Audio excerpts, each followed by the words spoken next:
A ver, durante muchísimo tiempo en el mundo de los trasplantes había una regla sagrada, una ley que parecía inquebrantable. El grupo sanguíneo del donante y del receptor tenían que ser compatibles. Sí o sí, cruzar esa línea era básicamente un fracaso garantizado. Pero, ¿y si esa ley no fuera tan de hierro como parecía? Y claro, esta pregunta lo pone todo patas arriba. Plantea desafiar uno de los pilares de la medicina de trasplantes. ¿Cómo narices se podría conseguir que un cuerpo aceptase un órgano que en teoría debería rechazar al instante? Vamos a meternos de lleno en la increíble historia de cómo se logró esta proeza. Para entender la magnitud de este avance, primero tenemos que hacer un pequeño viaje en el tiempo, a una época en la que esta barrera no era un obstáculo, era, literalmente, un muro infranqueable. Bien, vamos a desgranar esto. ¿Qué es el rechazo hiperagudo?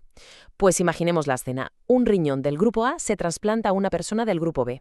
El sistema inmunitario del receptor, en cuanto detecta la sangre del grupo A, enciende todas las alarmas. Es como si viera al enemigo número uno.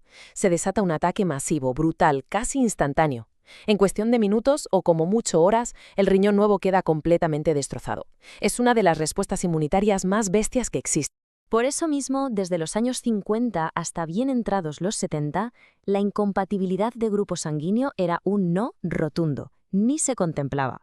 Era una regla tan estricta que ni siquiera se intentaba. Era sencillamente imposible y punto. Pero ya se sabe cómo funciona la ciencia. A veces, la primera pista de que lo imposible no lo es tanto, aparece donde menos se espera. Y así fue. Aquí viene lo interesante. Los médicos se dieron cuenta de algo alucinante. Los bebés muy pequeños, los de menos de un año, podían recibir órganos de grupos incompatibles y no sufrían ese rechazo fulminante. ¿Y por qué? Pues porque su sistema inmunitario es, por así decirlo, un novato. Todavía no ha aprendido a fabricar los anticuerpos específicos que montan todo este lío. Esta fue la primera grieta en ese muro que parecía perfecto. Y claro, esto encendió una bombilla en la cabeza de muchos. A ver, si esto pasa porque el sistema inmunitario del bebé es inmaduro, ¿podríamos engañar al sistema inmunitario de un adulto? ¿Hacer que por un tiempo se comportara como el de un bebé justo durante el trasplante? La respuesta a esa pregunta tan audaz no vino de los grandes centros de Europa o Estados Unidos, que era lo esperado. No, vino de Japón, un lugar donde la necesidad, como se suele decir, agudizó el ingenio. En Japón, la escasez de donantes fallecidos era un problema muy serio, así que dependían enormemente de los donantes vivos.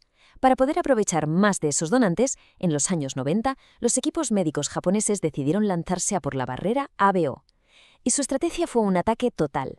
Por un lado, lavar la sangre del receptor una y otra vez para quitar de en medio los anticuerpos peligrosos, un proceso que se llama plasmaféresis.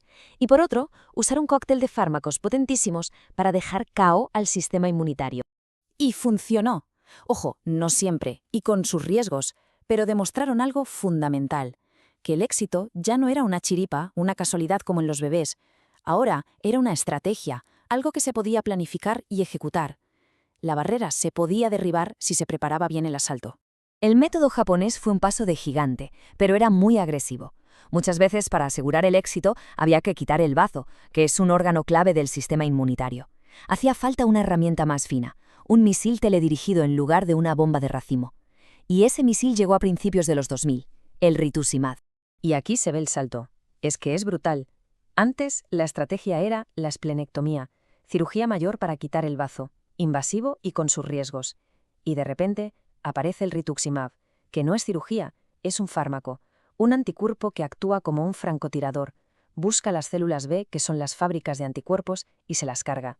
El riesgo, como es lógico, bajó en picado.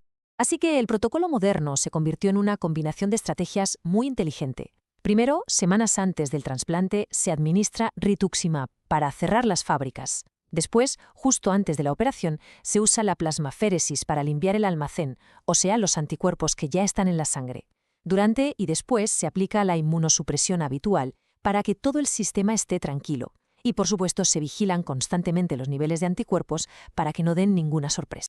Con este protocolo mucho más seguro y eficaz, lo que había empezado como un experimento atrevido en Japón estaba ya listo para convertirse en una práctica habitual en todo el mundo. Si repasamos el camino, es alucinante. Partimos del muro infranqueable de los 50. Luego, en los 80, la pequeña grieta que abrieron los bebés. En los 90, los pioneros japoneses demostrando que era posible. En los 2000, el rituximab lo cambia todo. Y desde entonces hasta hoy es una técnica estándar. Es una progresión increíble en poco más de medio siglo.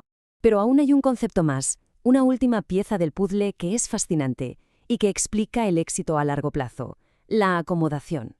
Resulta que, con el tiempo, es como si el riñón trasplantado y el cuerpo firmaran un tratado de paz. El riñón aprende a protegerse, a hacerse resistente. Aunque vuelvan a aparecer algunos anticuerpos enemigos en la sangre, el órgano desarrolla mecanismos para que no le hagan daño. Es como si llegaran a una tregua duradera. Y gracias a todo esto, los resultados que se consiguen hoy son espectaculares. La tasa de supervivencia del riñón a los 5 años en estos trasplantes ABI incompatibles supera el 90%. Pero esta gráfica es la que de verdad lo pone todo en perspectiva. Fijaos, a la izquierda la supervivencia a 5 años de un trasplante normal, con grupo compatible. A la derecha, la de un trasplante de los que antes eran imposibles. Las barras son prácticamente idénticas, la diferencia es estadísticamente insignificante. Se ha logrado igualar los resultados, una auténtica pasada. Y lo más importante es el impacto real que tiene esto en la vida de la gente. Significa que alguien que está en lista de espera ya no tiene que descartar a un ser querido, su pareja, un amigo, como donante solo por el grupo sanguíneo. Se amplía muchísimo el abanico de donantes vivos, se reducen los tiempos de espera en diálisis y al final se salvan más vidas. Una barrera que era absoluta se ha convertido en una condición que se puede manejar. Pensemos un segundo en esto. Una barrera que fue un dogma médico durante décadas, una ley absoluta, ha sido derribada en el transcurso de una sola vida humana.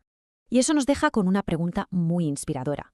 Si este muro ha caído, ¿cuál será la próxima barrera imposible que veremos caer?